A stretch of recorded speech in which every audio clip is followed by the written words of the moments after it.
States and US to continue consultations on Gaza plan. And also, US trading partners hit back on steel, aluminium tariffs.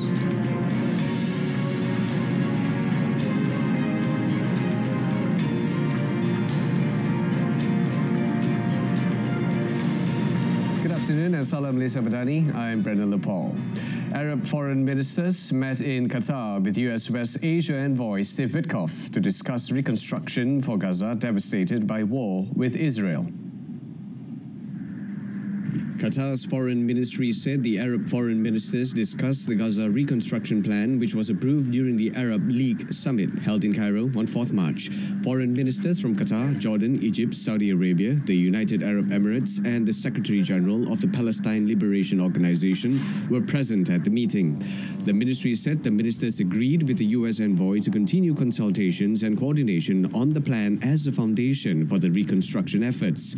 They also emphasized the importance of maintaining the ceasefire in Gaza and the occupied Palestinian territories, stressing the need to launch a genuine effort to achieve a just and comprehensive peace. Last Saturday, the 57-member Organization of Islamic Cooperation formally adopted a plan put forward by the Arab League at an emergency meeting in Saudi Arabia.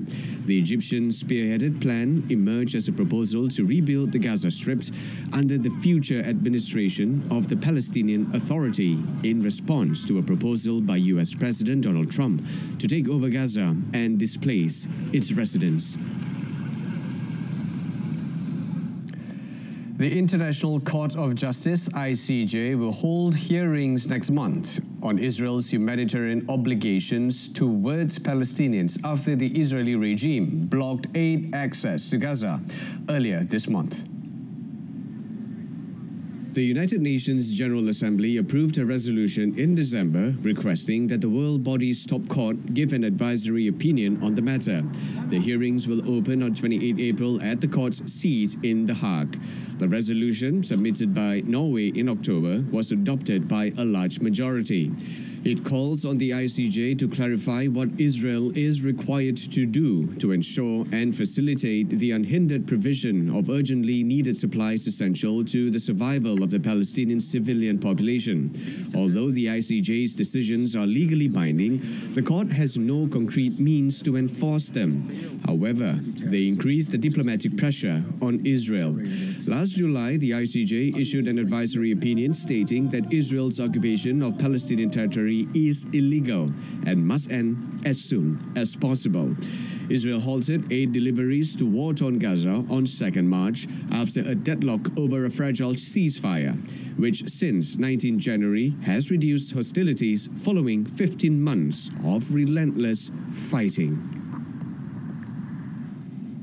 And on a related note, the United Nations has warned that supplies of aid are at risk of running out in Gaza as Israel blocks deliveries to put pressure on Hamas. Israel halted aid shipments 11 days ago and has disconnected the only power line to a desalination plant in the Palestinian territory as part of its efforts to push Hamas into agreeing to its terms in truce talks. Head of the UN Humanitarian Affairs Bureau, Tom Fletcher, said after a ceasefire went into effect on January 19, the United Nations made progress with bringing food and medicine into Gaza and getting its damaged hospitals up and running. However, he said there is no longer aid getting into the territory. He noted that the supplies are clearly running out very fast, forcing the UN to ration stocks to make them last longer.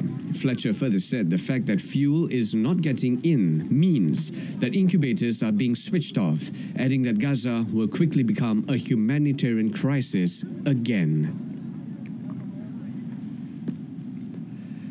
The White House has confirmed that U.S. Special Envoy for West Asia, Steve Witkoff, appointed by President Donald Trump, is scheduled to visit Moscow later this week.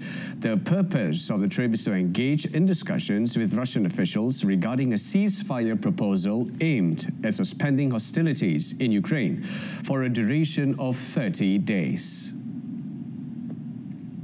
White House Press Secretary Caroline Leavitt said National Security Advisor Mike Waltz spoke by phone with his Russian counterpart, emphasizing that President Trump's team continues to engage with their Russian counterparts ahead of Witkoff's visit. Leavitt did not specify the day Witkov would arrive, nor whom he planned to sit down with, but she urged Moscow to adopt the ceasefire proposal. They are urging the Russians to accept the proposal as it signifies the closest chance for achieving peace in the conflict. Ukraine accepted the 30-day truce put forward by Washington following talks with a U.S. delegation led by Secretary of State Marco Rubio and Waltz in Saudi Arabia. China will hold a meeting tomorrow in Beijing with Russia and Iran on the Iranian nuclear issue. A spokesperson for the Chinese Foreign Ministry announced that the meeting will be attended by the Chinese Vice Foreign Minister, as well as deputy ministers from the two countries involved. The meeting will follow a closed-door gathering of the United Nations Security Council in New York on the same day regarding Iran's expansion of its stocks of uranium that are close to weapons grade. Last week, Russia announced that Deputy Foreign Minister Sergei Ryabkov engaged in discussions with Ambassador of Iran to Russia, Kazim Jalali, regarding global initiatives aimed at addressing Iran's nuclear program. This meeting followed reports indicating that Russia had consented to assist the administration of U.S. President Donald Trump in establishing communication with Iran. Ties between Iran and Russia have deepened since the start of the Ukraine war in 2022, with the Strategic Cooperation Treaty signed in January. Both nations have good relations with China.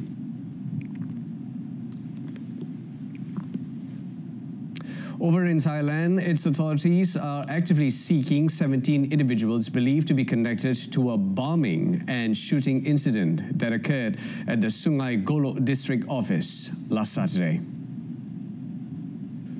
Region 9 Police Chief Lieutenant General Piawat Chalamsi said police had identified 17 individuals linked to the attack, which resulted in the deaths of 2 defense volunteers. He said based on closed-circuit television CCTV footage from the scene, police have determined that the individuals are suspected of involvement in the attack on 8 March.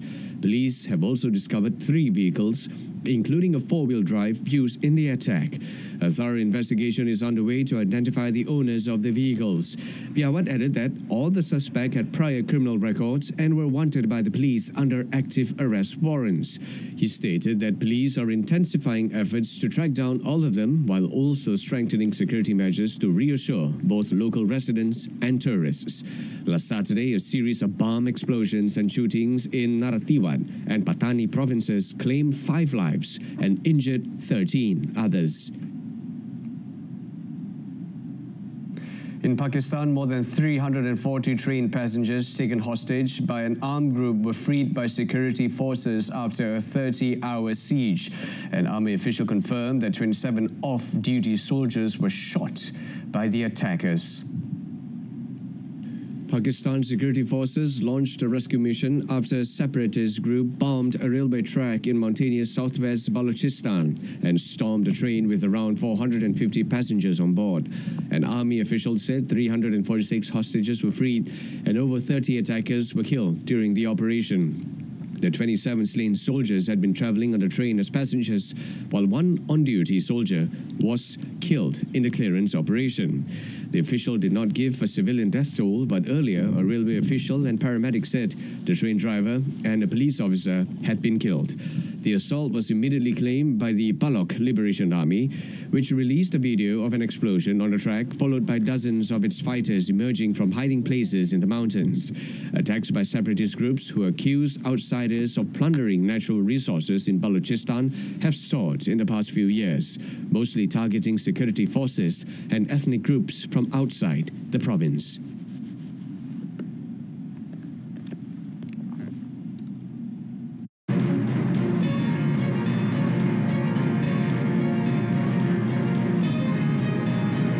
Still ahead, International Criminal Court takes Duterte into custody.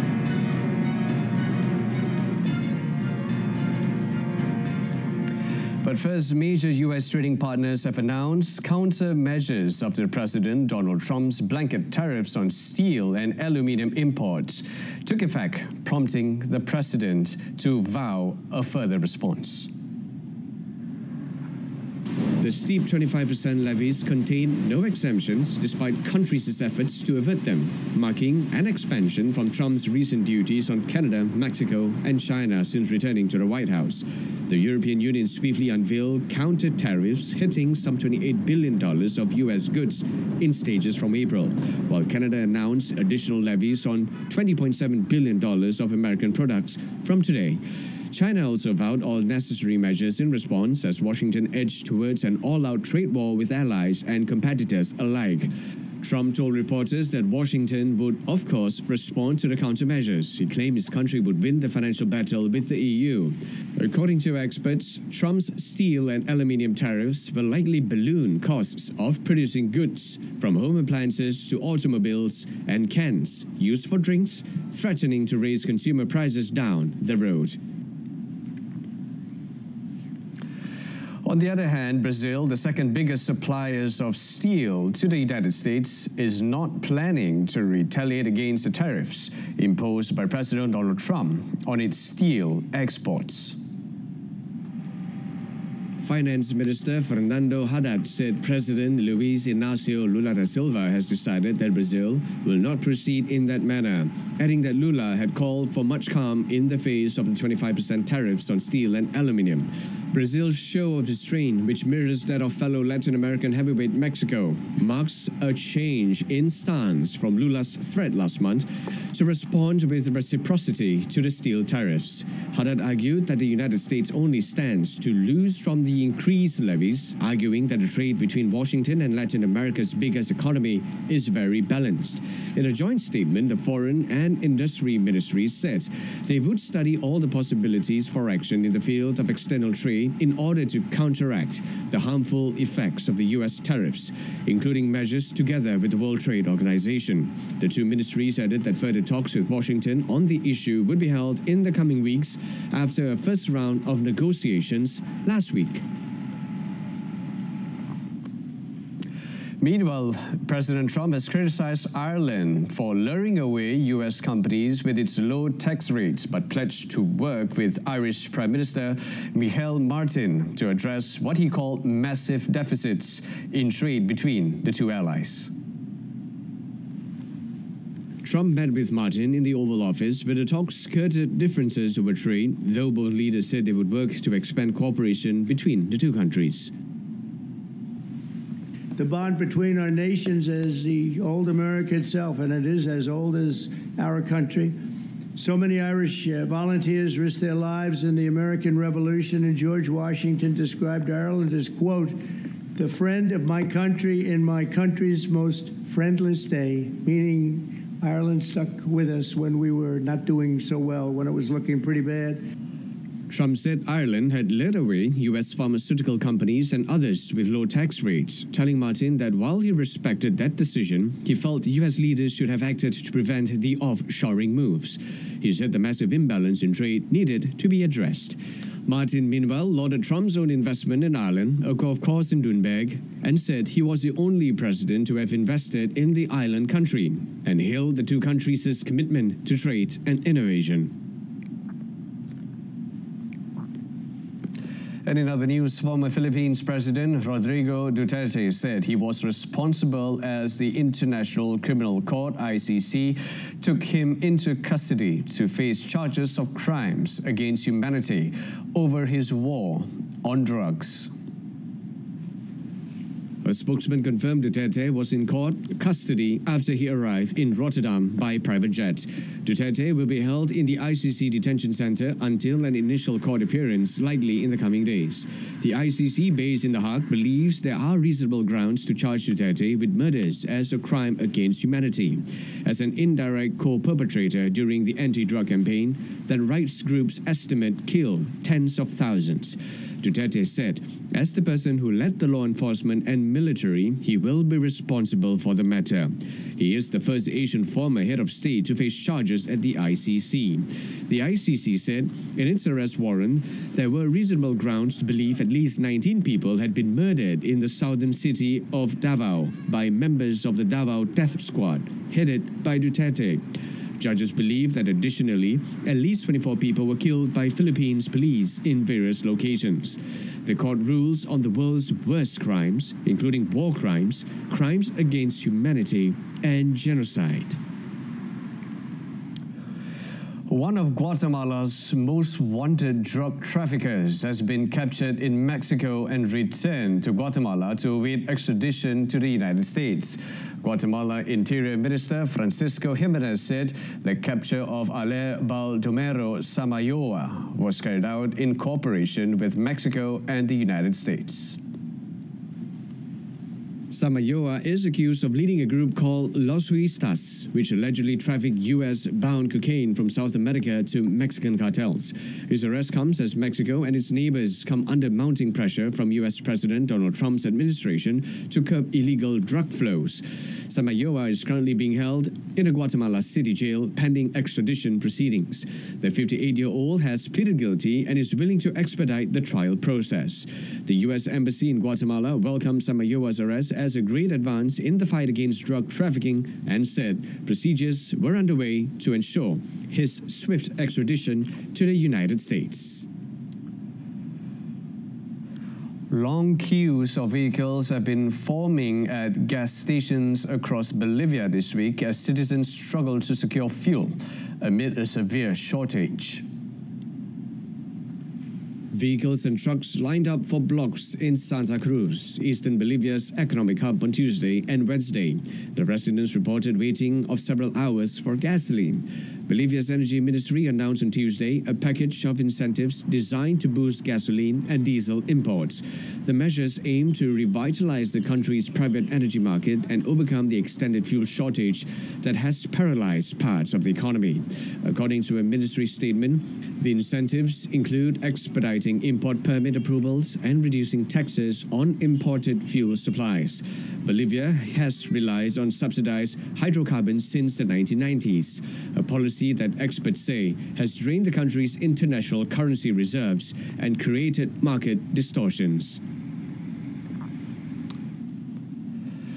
Authorities in Morocco have been scrambling to contain an outbreak of measles, a contagious and potentially fatal disease that had nearly been eradicated in the kingdom, but has rebounded as vaccination rates have fallen. Authorities have scaled up vaccination against measles in recent months in a bid to control the outbreak. An official at the National Center for Public Health Emergencies said since late 2023, authorities in the North African country have reported more than 25,000 measles cases and 120 deaths. The outbreak has raised concerns in France, Morocco's former colonial ruler and leading foreign investor and trade partner. The French Public Health Agency has described the epidemic as reaching historic levels and urged travelers to check their vaccination status before visiting the kingdom. Moroccan authorities, however, said the number of new infections has been steadily declining in recent weeks. They have promised to continue the vaccination program until late March with the aim of achieving 95% cover, sufficient for herd immunity. But they acknowledge they still have some way to go, as only about half of those requiring a booster had received one by early March.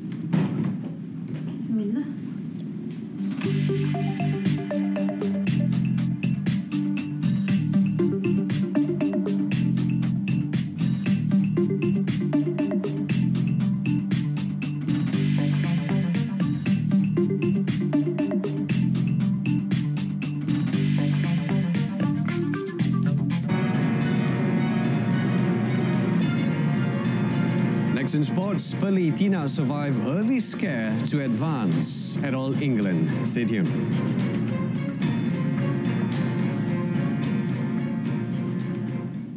Malaysia's top women's doubles pair, Pautan and Tina, advanced to the second round of All England Open Badminton Championships after winning over Taiwan's Teng Chun Sun and Yang Chu Yun in a 19-21, 21-15, 21-13 rubber set battle that lasted 65 minutes.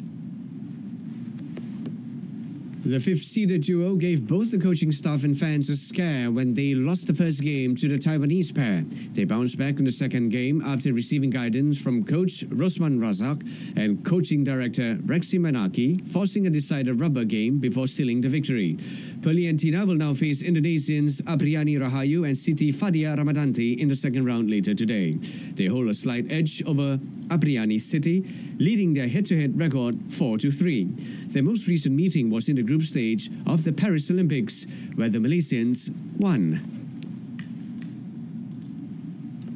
Meanwhile, it was a different script for mixed doubles pair Chen Tangjie and Toh Yee as they suffered an early exit once again at the hands of world number 110 duo Rehan Naufal Kushar Janto and Gloria Emmanuel with Jaja. Despite a strong start in the first game, Tangjie and Yee struggled to maintain the momentum in the second, forcing the match into a deciding rubber game. After a grueling 66-minute battle, their hopes of a deep run in the tournament were dashed as they fell 21-18, 20-22, 11-21. This marks a second consecutive defeat to the Indonesian pair within a week following their second round exit at the Orléans Masters in Paris last week. And moving on to football, Arsenal drew 2-2 with PSV Eindhoven to complete an emphatic 9-3 aggregate win and set up a Champions League quarter-final clash against Real Madrid. The Gunners demolished the Dutch champions 7-1 in the Netherlands last week, making the second leg at the Emirates a formality. Arsenal, with 7 changes from Sunday's 1-1 draw at Manchester United, were quickly out of the blocks, scoring in the 6th minute through Alexander Zinchenko. Croatian veteran Ivan Perisic pulled PSV level with a thunderous finish past the sprawling David Raya. But midfielder Declan Rice headed Arsenal back in front. PSV, seeking to salvage pride after last week's humiliation, equalized with 20 minutes to go with a fine goal from Suhaib Druesh. The Gunners have never won the Champions League and have not won a European trophy since the now defunct 1994 Cup Winners' Cup. Meanwhile, Real Madrid produced a gritty display to reach the quarterfinals with a 4-2 win on penalties against rivals Atletico Madrid following a 1-0 defeat after extra time. Diego Simeone's side outplayed the record 15-time champions at the Metropolitano Stadium for much of the game, but Real Madrid have never been eliminated by Atletico in the competition, and they battled hard after Conor Gallagher's first-minute opener to secure a 2-2 aggregate draw. Thibaut Courtois made several saves to thwart Julian Alvarez, and Vinicius Jr. blazed a penalty high and wide for Madrid. In the shootout, forward Alvarez scored for Atletico, but his effort was ruled out by the referee.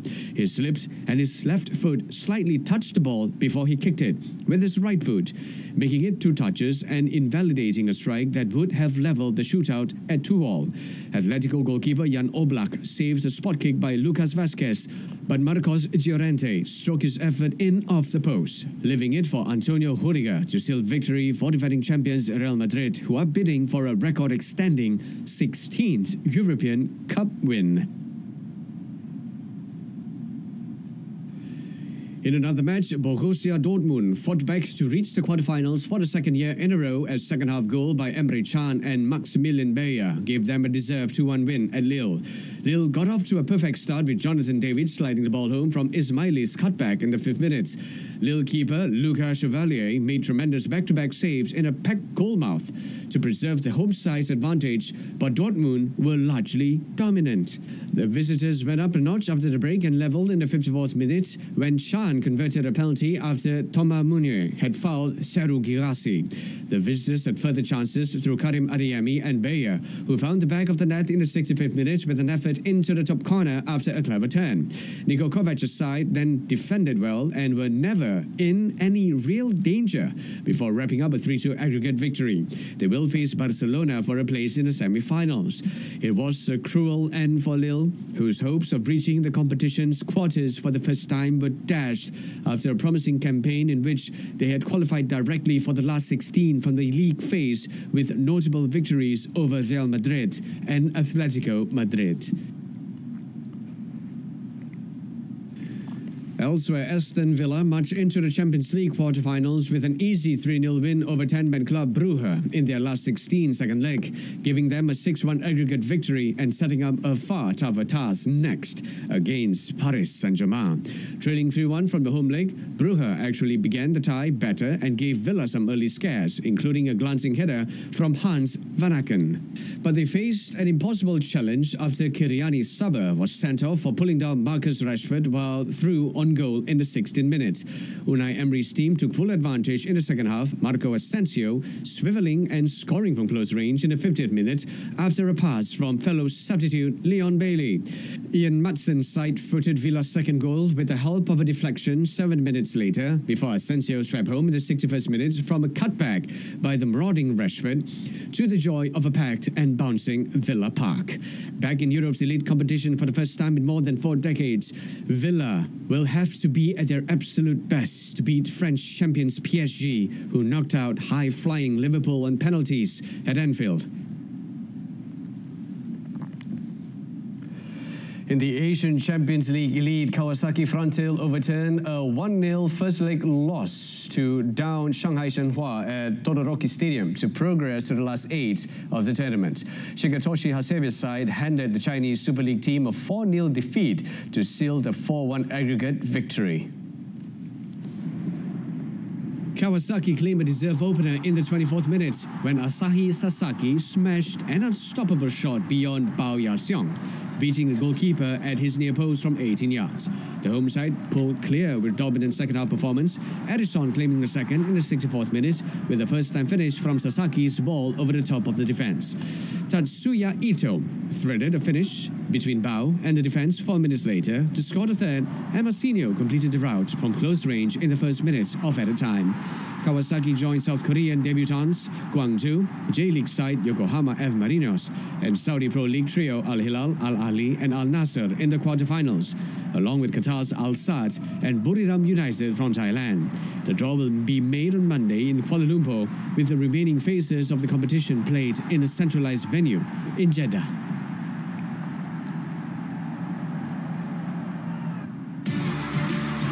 Sebuah program bual bicara santai berkaitan sukan. Masih lagi bersama dengan kami berdua, saya Q Amril dan juga Jik Zulkifli akan bersama dengan anda untuk perbincangan komprehensif dalam planet sukan. Mengupas topik-topik hangat dan isu-isu sukan. Pasukan sokongannya satu fenomena baru. Suntikan semangat kemudahan sukan yang khusus. Bersama atlet-atlet dan penggiat sukan negara. Planet Sukan.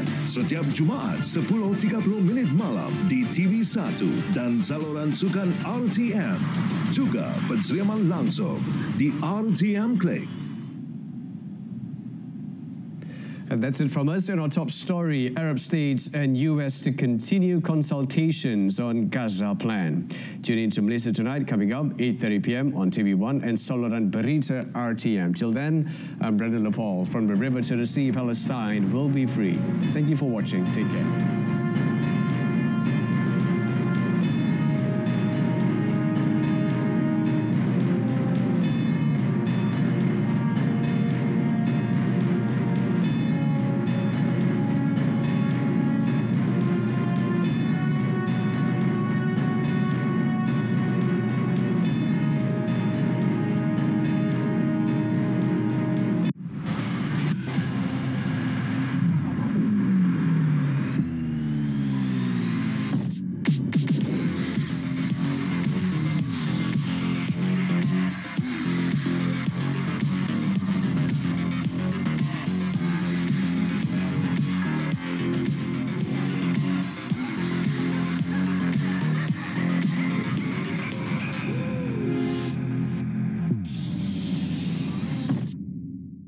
Son